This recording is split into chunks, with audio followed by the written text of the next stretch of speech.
think I really need this, but That's just want to, just making sure it's working. All right.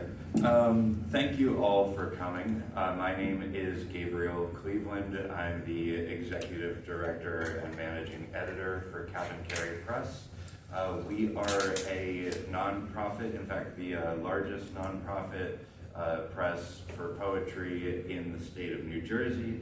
We've been operating since the year 2000. We have a dual mission, a dual commitment to publishing works of fine literature that illuminate the everyday lived experiences of our authors, and to bring that work to people where they work, live, and receive services. So I'm very grateful to say we've been working out of Fort Lee all this time. This is our home, so it's always a delight to be showcasing some of our authors here at the Fort Lee Library. So thank you all for coming. Tonight we are showcasing the poetic and literary talents of two exceptional writers with dynamic and marvelously contemporary voices. They write with an urgency and clarity that speaks to the state of the world, that speaks to the state of the modern world at large while being rooted deeply in the personal. And we are so fortunate to be able to say that they are both neighbors, hailing from just down the street in Hoboken and Jersey City. So first up tonight we will have J.T. Trigonis. I'm used to just calling you John, man, so that's how it goes. J.T. Trigonis, described as knight errant of the written and spoken word. His poetry has appeared in over 60 print journals and online. He plays Master of Ceremonies at Way, that's We Appreciate Your Enthusiasm, a poetry reading series every final Wednesday of the month at Sure Things, which is his delightful vintage and curiosities shop in the Jersey City Heights. And he is also the editorial director of By the Way magazine, featuring some of the great work from the various authors and folks who have appeared at the reading series. Then we will have the one and only Danny Shot, again hailing from Hoboken and proudly.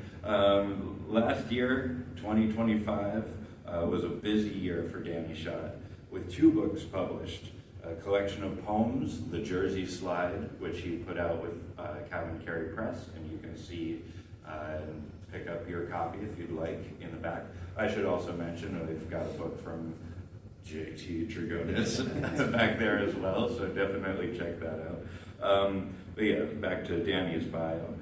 He released The Jersey Slide with us in November, and his prose collection, his prose was collected in Nightbird Flying in February by Roadside Press. As of 2024, Danny is also a lifetime New Generation Beat Poet Laureate, which is certainly not something to be taken lightly. I think that's pretty awesome, just to get to know you, saying, I know that guy. So I take it lightly. All right. See, that's what you get to take it lightly. That's the thing about getting that title. So anyway, without further ado, come on up, JT.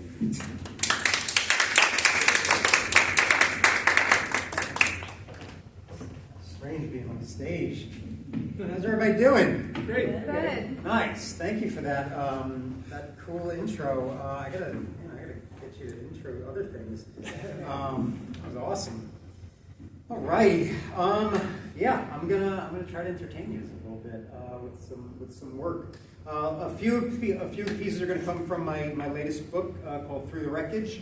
It's a chapbook of selected works. I do have copies for sale up there. If you like what you hear and you want to support, that'd be awesome. They're $18, and you can pay me directly. And I also have copies of the By the Way magazine. This is the latest issue number 3, with a very provocative cover from what I've been told. Very timely cover as well, with all the crazy shit that's happening in our world. So this has poetry from all over the world, actually. A lot of it from Jersey City and Hoboken and the surrounding areas. So if you want to take a look, I'll put some copies up there for later and peruse them. If you want a copy, let me know. I have a few. All that said, that's the stuff I got to get out of the way. Now I'm going to just dive in. This is called Old 89. Crashed my lightning blue 89 Cavalier into the 1-9 divide after the Giants won Super Bowl 42. So I wandered the Jersey City underworld, cloud heavy past motorcycle hangovers and white manna, thinking how a lonesome star like mine could get the moon's attention without police and hospital lights on my tail to sweep up the busted glass and me off someone else's powdered lines. Everybody's drunk tonight. Saturn ring, speeding with some sweet heartache wrapped around a tattooed arm like a worn-out Timex or a cheap bomb. And I think about the snapshots of my autopsy haunting the front page of the Jersey Journal. My little roadside diversion loitering the YouTube expanse for stoned age frat boys with nothing better to do than record my last minutes for their 15 of fame, my own cheating. By some late night thumbsucker platinum second mate in heels says she's been searching for a strong sailor with an ashtray heart so she could burn away the last of her regrets. What else can you say to an offer like that when you're dizzied off a 12-pack of Bud and lost in a beautiful car crash beneath the bridges of her eyebrows? Sure, I tell her. And tearing apart my ivory button down, I lay her head on the scar where my heart used to beat. I'll put out the pain, love, in both of us.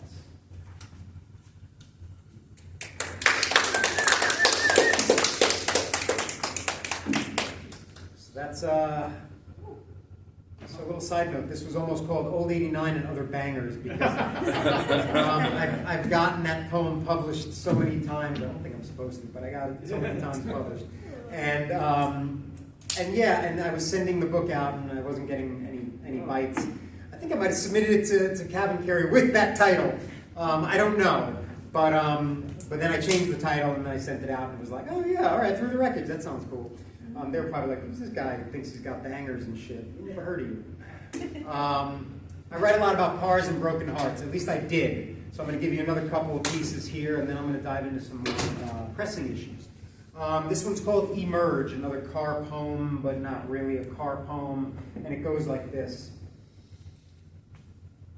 You can't emerge if you're unwilling to submerge yourself in endless depths of self, starless, existing as two halves split down a center that cannot hold consciousness whole. You'll never emerge without diving down low into the hell that hinders you. Allow yourself to orange, like that old Chevy. 4 flats and a crack in the windshield as wide as the universe is weary. Stranded in someone else's driveway, someone you don't recognize, someone whose company you don't enjoy anymore, whose touch reminds you of mind control, whose eyes, when kissed by moonlight, are the color of longing, whose lips have misplaced your name again. So all you can do is dream of emergence until something arises from within.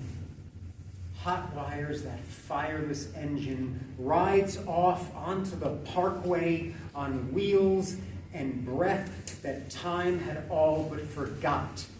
Rust and Ragnarok be damned.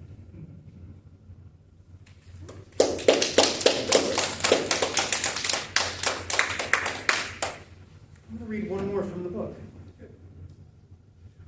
And this is is for my buddy Donnie Schamberg, who I am being very bad. I haven't seen him in so long. He's only in Hackensack. I don't know why. I just can't get out there. But we're gonna try our best. And these 3 poems are in the book. So if you did like them and you wanted to pick up a copy, that would be awesome, because then I could afford some coffee. A few cups, which is great. You know, coffee's expensive in Jersey City. Yeah, got that fancy shit. Heavy cream. The reflection in the napkin dispenser told me it was over. I knew by the way the salt and pepper shakers lost their black and white between slender fingers that moments ago dialed through the little black book in her heart.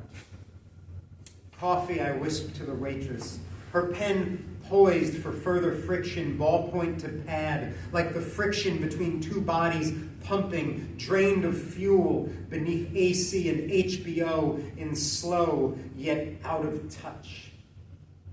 She scratched its arid tip on the page, then tucked it into her apron, withdrew a Bic comfort grip from those graveyard pockets of hers. That's all, just coffee. The old glass bottle of Heinz tried to preach its tomato paste truths. I listened, like the placemats listen, already imprinted with stories not so easily discarded. Milk or half and half, the waitress continues as my companion files bits of broken bacon strips into her mouth. One left, crumbling in her greasy embrace. Milk is too light, I mused inside, and comes in too many varieties, 2%, 1%, fat, skim. Nothing's whole anymore.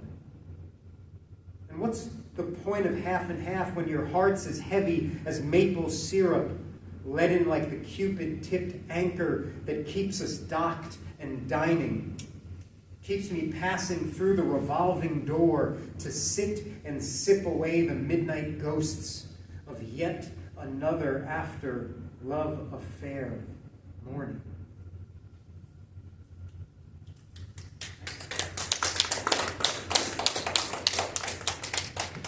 All right. So these were written, I don't even know what years these were written, but they were a while ago. I've been writing some other stuff because, you know, a lot of things are going on in the world. And I think as poets, it's kind of up to us to say what we need to say. So this is called Chicago. This was written a little while ago. A little, not today, like a little while, a little bit ago. As if posting, reposting, post-reposting, or even pre-posting predictions of the preposterous were truly enough. As if we the people, or even we the people, were truly enough to halt this big-top corporate war machine charade from rewriting our right to self-defense the way it rewrote the Department of Defense, or even the way it revoked the Department of Justice. Remember injustice we trust? Or maybe injustice we trust? I don't know, it's gotten harder and harder to remember anything before the 5th of November, and so in no one can we trust except in us. But how can we trust in us when those in power are as powerless as pennies jingle-jangling in the president's pocket, jingle-jangling into the shadow-shackled past? It's not unprecedented, the wish to be unprecedented. Even dishonest Abe had blood on his proclamation. And who knows? Maybe old Tom was right. Maybe things will be better in Chicago.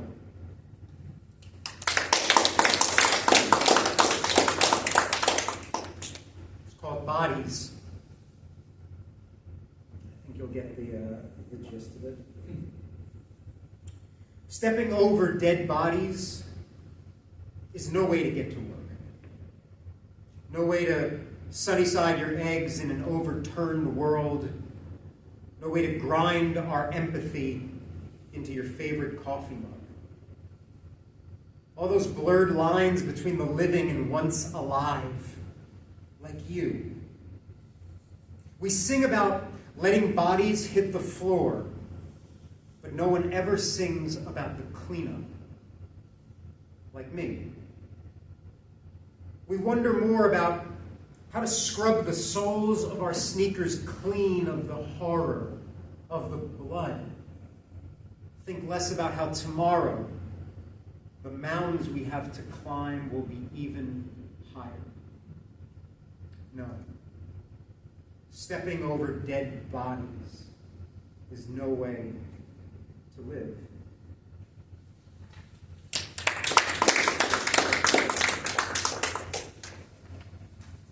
And that was obviously about Gaza, and some footage I did see with some people literally just going to work, but they were stepping over dead bodies the way we step over dog shit from a person who just doesn't clean up after the dogs, right? And it was really, really perturbing. And that poem kind of got me started remembering that we as poets do have we have a voice and we have to use it. And sometimes it's not all about broken hearts and busted cars. This is called America Is. I didn't really write this. This is a found poem comprised of IDTV program titles. So if you know ID Television Network, and you scroll through those programs, a lot of these sort of make sense. These are all titles. It's called America Is. Web of lies, real-time crime, road rage, diabolical, residential rage, America is. Betrayed, broken trust, married to evil. Fatal vows, American nightmare, America is. Where murder lies, the lies that bind. The clown and the candy man, fear thy neighbor, evil lives here, America is. Sean Combs, Kevin Spacey, BTK, Mario Batali, Jodi Arias, Chris Brown, Ted Bundy, R. Kelly, Jared from Subway, O.J. Simpson, America is trapped. Toxic. 2 shallow graves, America is still a mystery. Who killed Biggie and Tupac? Dead on arrival, America is. Someone you thought you knew. A stranger in my home. Stranger among us, America is. The body in the basement, signs of a psychopath, America is. Shattered, unraveled, America is your worst nightmare. Born evil, the killer beside me.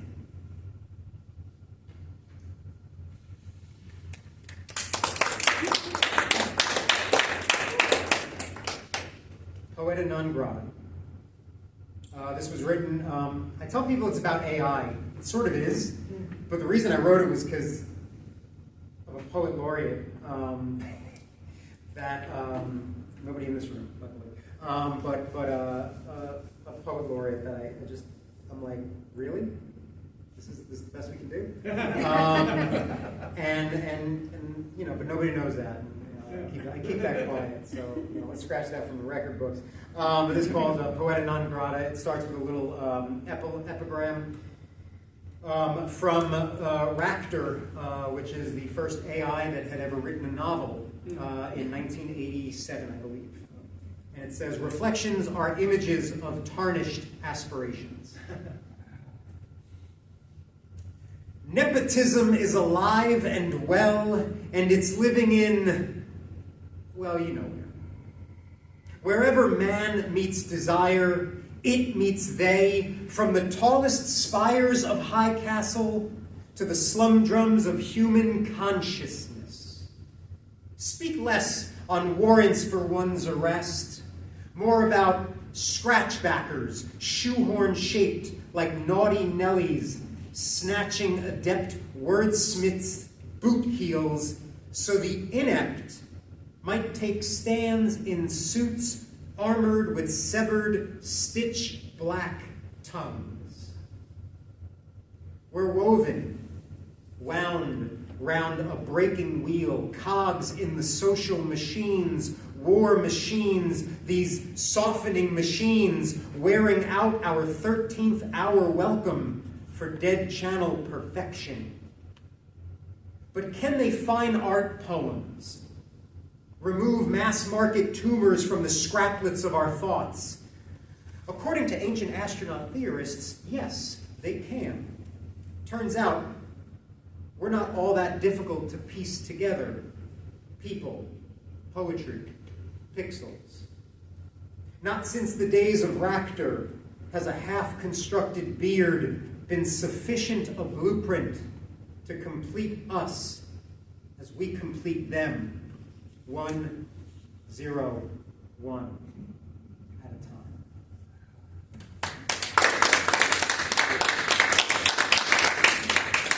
And I've got one last one for you. Thank you so much.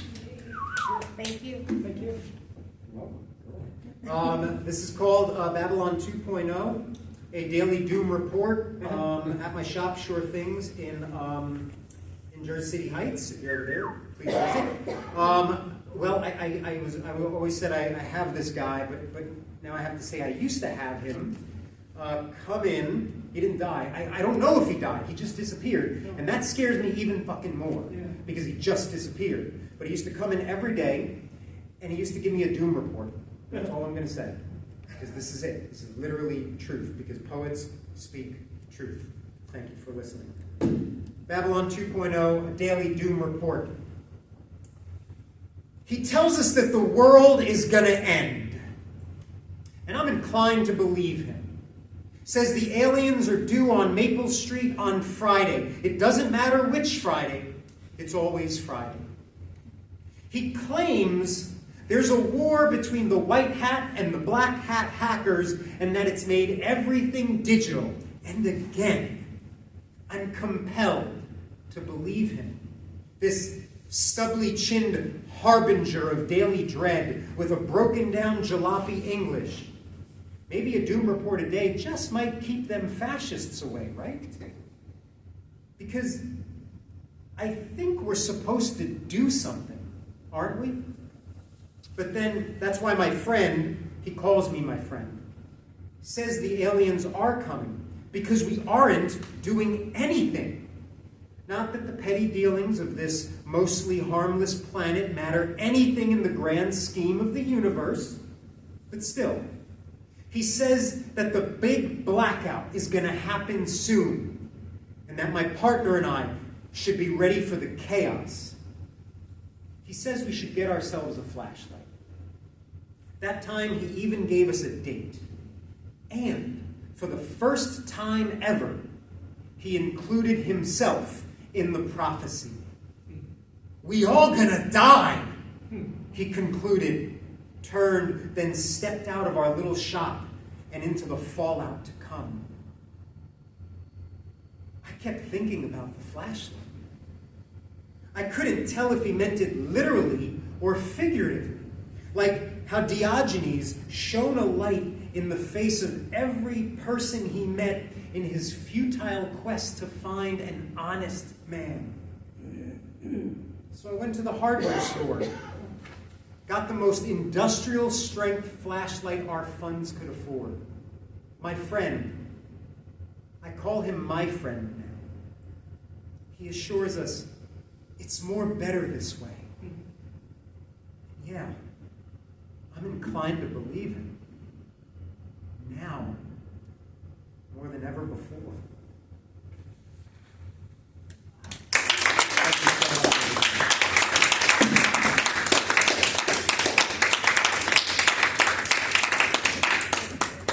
All right, keep it going for Danny Shot.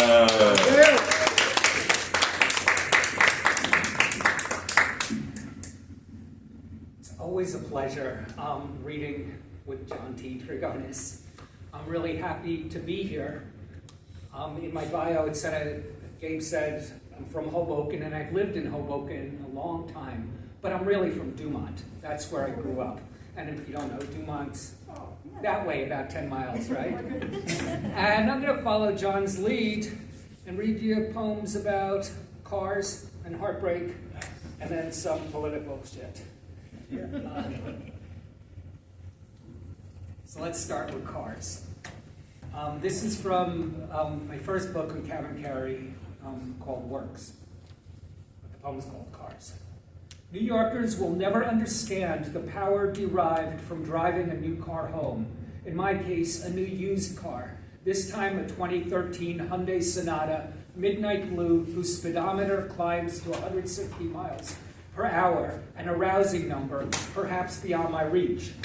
Before this, a green 98 Saturn, a utilitarian vehicle from the last millennial, more plastic than metal, nevertheless a sturdy companion who survived her share of bumps and bruises navigating Hoboken's surly stop-and-go streets. Previously, an 87 Chrysler LeBaron, a car with awful reviews and consumer reports that provided the smoothest ride of my working-class life until she got broadsided by a Mack truck on a Harlem street on the way to work. Me thinking, as the bulldog smashed into my side, so this is what it's like to die. Hope it doesn't hurt too much. A crash I walked away from, unscathed, in a state of shock, which was preceded by a 1982 Buick Regal, nothing but trouble, that I should have been wary of upon purchase from a fortune teller in the Portuguese section of Newark, a natural low-rider without any modifications, eventually stolen by wayward teens, which wound up being a windfall, paying back in insurance more than the car was ever worth. There was the 1980 AMC Eagle station wagon with faux wood panels, which took Caroline and me cross-country, that had uncontrollable four-wheel drive, which kicked into gear at the oddest times and was constantly blowing tires on the New Jersey Turnpike for no discernible reason, which followed a yellow 70-something Datsun we named Roadkill because it was in a constant state of death throes and rattles, emitting a sulfurous stream of black smoke every time it accelerated through a toll booth, rusted through its chassis yet refusing to die. There was the 67 Lincoln Continental, a tank disguised as an automobile with suicide doors that comfortably carried 8 inebriated teenagers to the 1975 Dumont High School senior prom, and once miraculously cruised from Amherst to New Jersey on half-tank of gas, though it got about 6 miles a gallon. And the 62 Studebaker that had a stone instead of a carburetor that I used to deliver Uncle Frank's pizza in high school until it caught fire while driving on Madison Avenue that the volunteer fire department had to put out after only 3 months of ownership, which was a replacement for my first love, a white 66 Impala that I bought for $40 because it had been hit by a garbage truck and was mangled around the trunk, but drove until the transmission went a few months into my ownership, which I nevertheless drove only in reverse through the streets of my hometown, oblivious to the cops or the basic laws of physics, which I bought to ease the pain of the loss of my 64 Rambler with push-button transmission, which was never really mine but Dad's, bought only a month before he died, and was totaled by my mother during an ill-advised driving lesson with my brother-in-law Leo, who was far from a great driver and was promised to me in theory when I came of age, and which I surreptitiously drove out the driveway late nights after Mom was asleep to pick up my buddies and the Diaz twins in Stone Teen Fuck-It-All, New Jersey abandon that New Yorkers will never understand. My dad's many clunkers, none more memorable than the red 48 Chevy with the chrome hood ornament, a naked goddess with voluptuous mid-century all-American breasts that Steve Martorelli and I would kiss every morning on our way to school between 1st and 3rd grades for good luck and because it was a thing to do, whom we named Minerva after the mermaid in Diver Dan, planting the seeds of unconditional love between this man and my newest, my bluest, my darling set of wheels.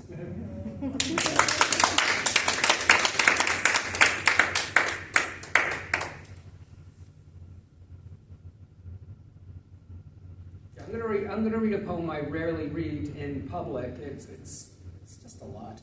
It's called Doris, and I tried to write in the voice of my mother, whose name was Doris. All I wanted was to never lose him. Whenever we went out to a nightclub, or a sidewalk cafe, women would come over and make remarks about how handsome he was. We got married in 1937, and I was the happiest bride in the world. My brother Hans had his bar mitzvah in 1937. At the party, I was introduced to a very handsome young man, any young girl's dream. He was tall and slender with bright blue eyes, a straight nose, a pink complexion, dark hair. On top of this, he was a good dresser. I was 17 and madly in love. His name was Ludwig Lesser, and he was quite the charmer. We dated, we danced at the Mocha FD. He bought me flowers. I visited him in his room, and we made love. The romance was beautiful. The marriage, not so great. First off, I was pregnant, and I had morning sickness, which lasted for 5 months. I was nauseous all the time. Ludwig and I moved into a small apartment in Berlin Northwest. My father had to pay our rent. My husband left me alone for weeks, going on a tour selling Oriental carpets. He didn't send any money. I was pregnant, alone, and without food, too embarrassed and proud to go back to my parents.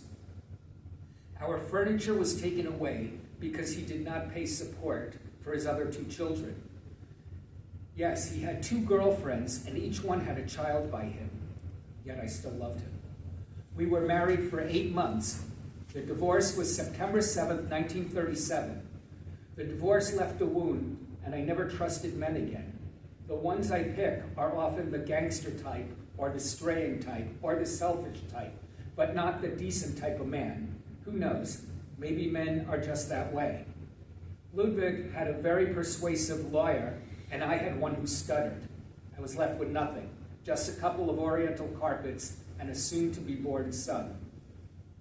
My son Ernst was born 6 days later, on the 13th of September. My beautiful little boy, only 4.5 pounds, but he gained weight very quickly. I nursed him a whole year, and I had milk enough for more children. Part 2. 13th of June, 1946.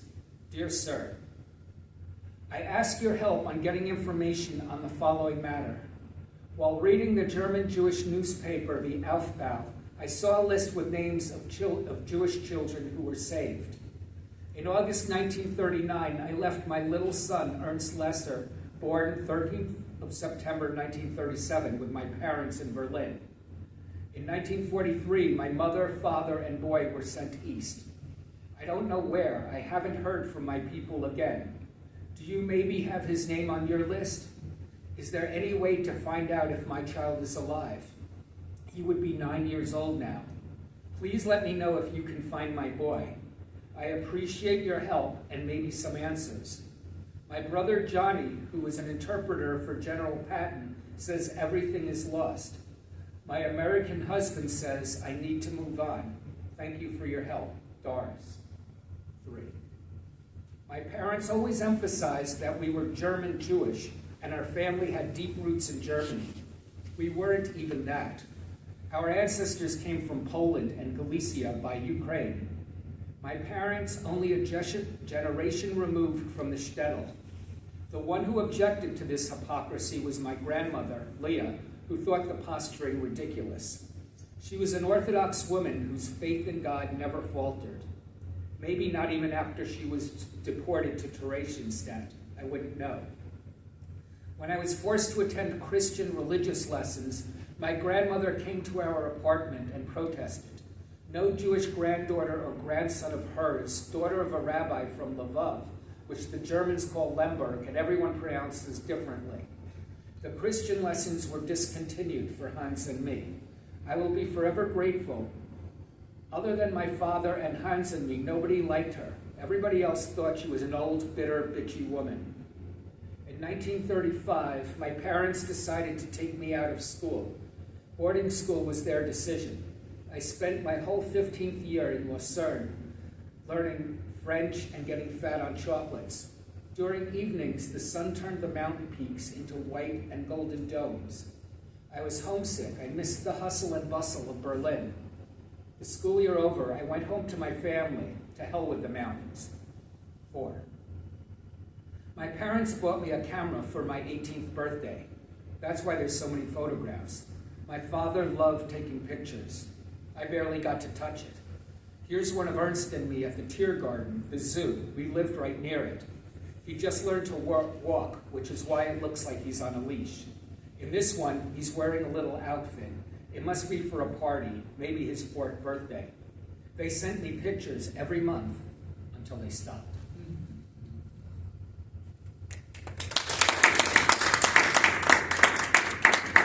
Okay, this next poem should be in this book, The Jersey Slide, which was published this past November. The reason it's not in the book is because I just wrote it a month ago or so, but it belongs in here. And this one's called Siegfried, which is my father's name. And like I said, I wrote it the past month. My father, Siegfried, was a modest man, the kind who carried history the way farmers carry weather, with little complaint. Born 1906, 4th child of 9, the same year ragtime takes place, long ago, Teddy Roosevelt time. Max, Hattie, Gustav, Siegfried, Lena, Willie, Bella, Kurt, Claire, a roll call of hunger.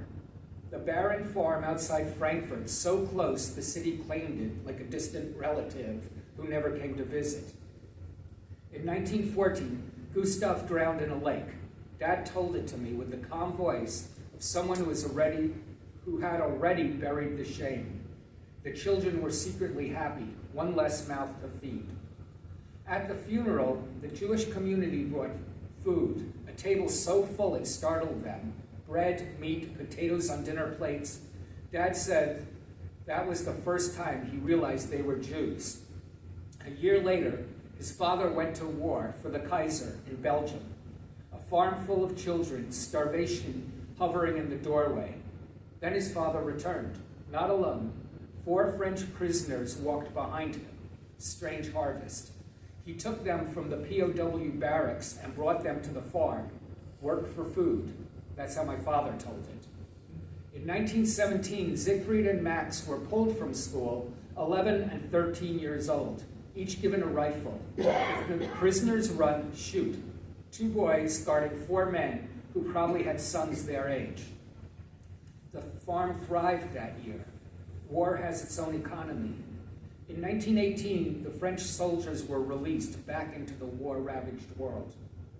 My father worked the farm until 15, then the factory, 10 hours a day, 6 days a week, 60 marks, about $12 US. A loaf of bread cost 40. His parents pushed a wheelbarrow full of money to the market and came home with almost nothing. Imagine that, money lighter than bread. Finally, my father and Max had enough. They bought passage on the SS Bremen, September 1928. 2 farm boys crossing an ocean they had only seen in books. They landed in Hoboken, stepped onto American pavement, the smell of coal and coffee still on their threadbare coats. The country already leaning toward the Great Depression, like a building about to fall. But to them, it was possibility. My father was 51 when I was born, already an old man in my childhood eyes. He died in 1972, and now I am older than he ever got to be. Sometimes I think about that, about the farm outside Frankfurt, the drowned brother, the rifles in boys' hands, the wheelbarrow full of money, the ship bobbing across the Atlantic, and how my father, damaged though he was, carried it quietly across his life, like a man carrying water from a hidden well no one else remembers.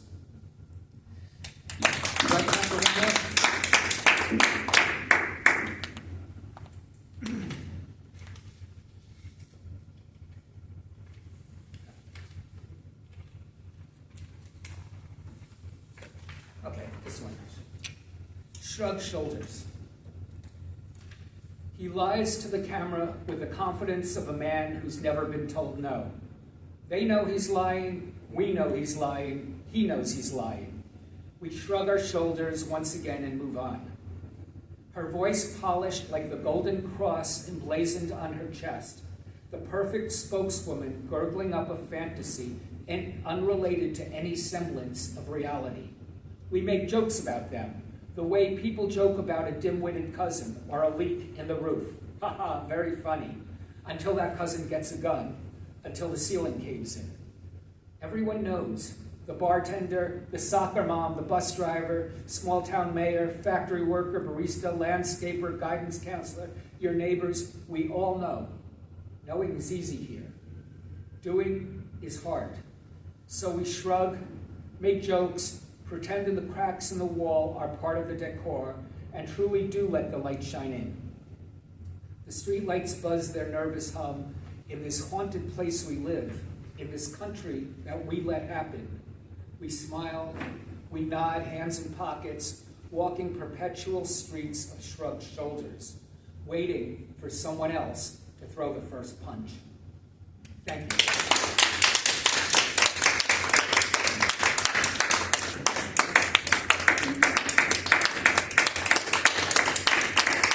All right, so I know that there are some folks in the audience who said they're poets who are, just getting started in the poetry world, and some who have been hard at work writing poems of their own. So we got the whole range, but I suppose this is an old standard, a question that I've heard Dimitri ask several folks when we do our online readings. So it's a good one to get started with. If you were to give your young poet self one piece of poetic advice, if you had a magic time machine,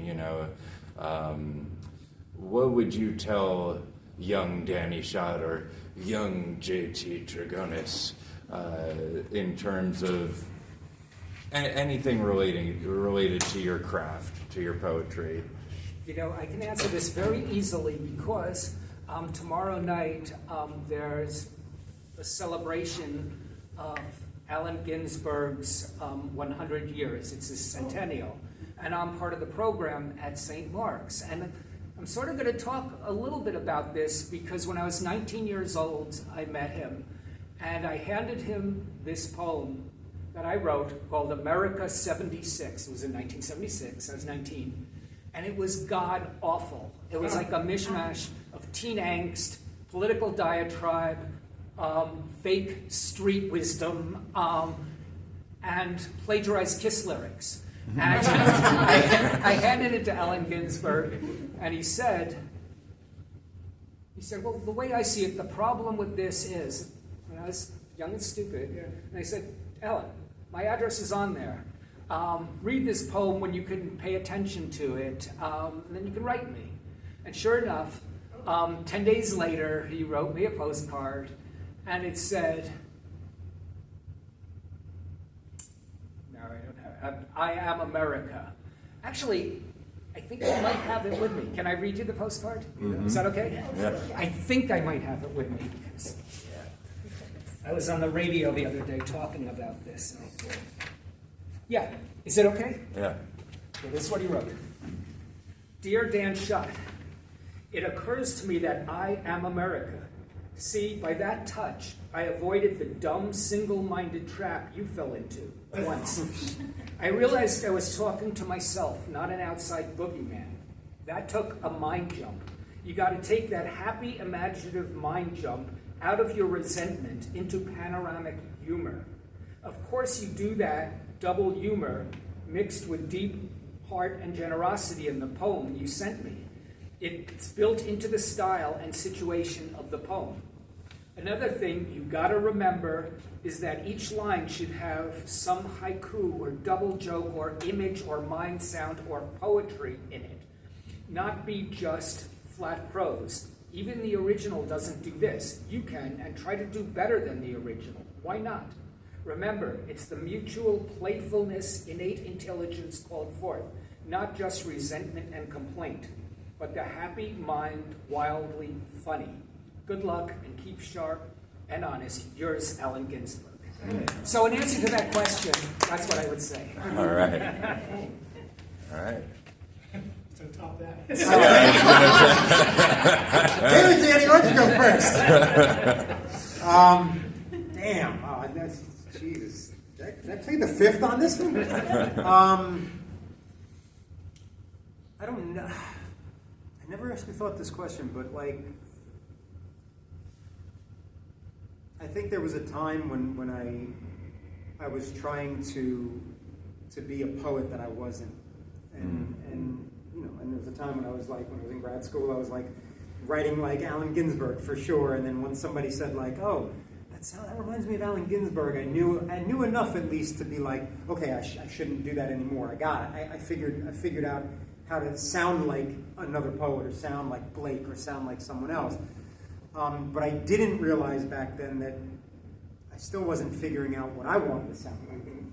And I wish I would have. I feel like now I've definitely figured out the style, the voice, and I'm not afraid to go further with it, even if it doesn't work. I was scared to death to do this. Well, you definitely sound like John Trigonis. Thank you. Yeah, thank you. And if I had to tell John Trigonis this back in the day, I would say, do this earlier, so we could just get some of the better shit written earlier. Yeah. Because I wrote a lot of shit, and that I thought was just genius. Yeah. But I was like, no, it wasn't me. It wasn't saying what I needed to say. Yeah. So I would just tell him like, get there earlier, if possible. For the record, I still write a lot of shit. You know, they don't all work. They don't come. Thank God for editors. Thank God for Gabe. Well, I think both of the things you said, that each of you said, speak to, you know, seeking truth, and thus once you find it, speaking truth.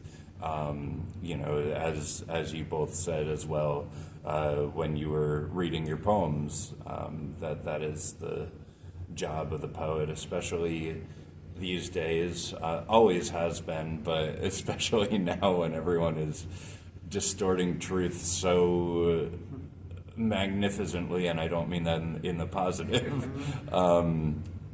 I feel like poets' ability to just zero in on an essential truth is that much more urgent than ever. Did we have any other questions here? I'm curious, what is the Jersey slide? I can tell you that. Okay. You drive? Yes. Okay. You're going on the turnpike. Let's say you're going down the shore, right? Right. And you're driving, doing decent speeds, 70 miles an hour. You're in the middle lane, right? Yeah. And then some asshole cuts across 3 or 4 lanes to get out the exit, cutting everyone off. That's the Jersey slide. No signal. That sounds familiar. You don't see the signal either way. That's the Jersey slide. Okay. I thought it would be more poetic. What's more poetic than that? That's exactly what I was going to say. Yes. Yeah. I don't know if there really is an answer. I'm just curious, I guess, your thoughts, because I'm kind of more recently into the modern poetry community. Like, I was never actually interested in poetry until recently, and I guess one thing I found when I was just reading through all the books in this library, there's this one book that's called Is Poetry Dead? And I guess it just really struck me because it does feel like in many ways when I talk to people outside of the poetry community, it's very much like, who writes poems anymore? And I just kind of mean that in the, like, it feels almost defeatist. A lot of people feel this way. And I guess I'm wondering how you feel about that question when someone's like, is poetry dead? Or what does poetry mean in this era where it feels this? Do you want to take that one first? I mean, I have an answer. I know. No, go for it. I'll be able to follow it up. The way I see it is poetry is a continuum, and we're just part of it. It's existed, starting with the oral tradition for thousands of years. You know, it goes back to the ancient Greeks, the Bible, the Sumerians, whatever. It's gone on. We're here now. It'll go on after I'm gone. You know, I see it as a continuum. And being that it's thousands of years old and hopefully the continuum continues for thousands more, we're just in a little point in it, you know. It has its peaks and valleys, the way I see it. And I think, yeah, I love that idea, actually. But I'm not going to steal it. I would also say that poetry changes. So I have this conversation a lot where, like, oh, poetry is just not the way it used to be. It's like, well, what the fuck did it used to be? Like, it was, you know, should we all be writing in verse all the time? There's blank verse for a reason. There's slam poetry for a reason. It evolves, it changes, it adapts. It becomes video poetry. This idea of poetry, to me, is an expression of your innermost truth in a way that only you can speak it. And if you're doing that, congratulations, you're a poet. And it's always going to be good. And if I can just weigh in as well, because I think about, you know, I've seen the articles and stuff. Is poetry dead? I think, was it the New York Times in 2012 or one of those big name periodicals, newspapers, one of those, you know, it was like a hit piece on poetry, you know, basically burying it and writing its epitaph. But I really doubt it. You know, I think the rumors of poetry's death have been greatly overstated. I am the kind of person who feels like poetry and mathematics are very similar in terms of how they speak to the underlying architecture of, in mathematics case, you know, the way physics works, the way our world kind of holds together in a tangible way, and poetry is the same thing in terms of how the world holds together in an emotional way. And so, you know, in this, if the thesis, you know, that supports or, you know, if the sort of prevailing thought is, oh, poetry is dead because I haven't seen so many poets around, you know, it's like you don't necessarily see a mathematician walking down the street, but if we didn't have any mathematicians doing their business, a lot of things would fall apart, and I think the same is true with poetry. So, you know, it's an opportunity to tap into the, you know, again, the emotional architecture of life, and so long as we still have language and emotions, we will still have poetry.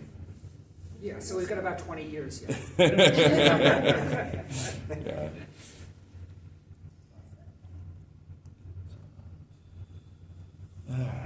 Any other questions? Getting pretty close to 8. We could fit in one more question and then jump into the open mic time.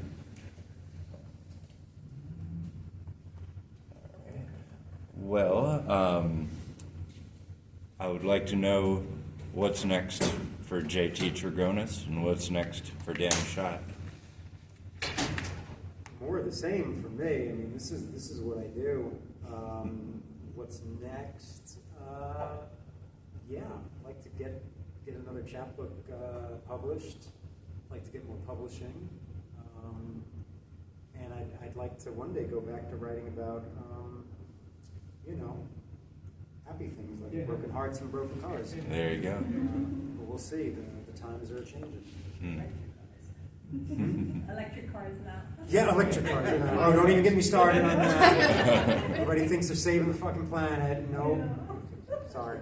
No offense if you have an electric car here, but you're not saving the planet, guys. Sorry. How about you, Danny? Well, for me, I'm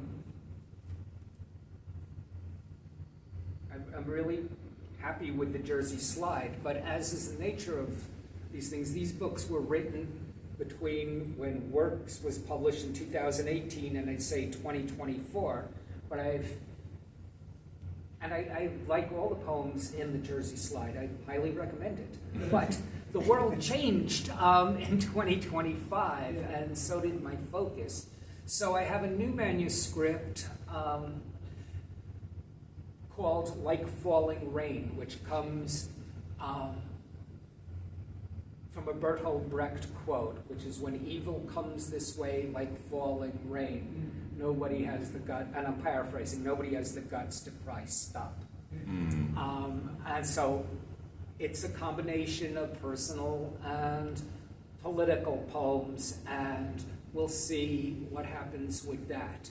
Part of the problem for me is I like my political poems, and people seem to prefer my personal poems always, so I'm trying to do it, but we'll see what happens.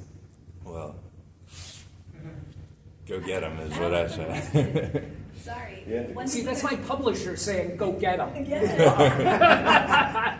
I wanted to ask you guys, when did you guys fall in love with poetry, and who introduced you to it? And what? And who introduced you to poetry? it?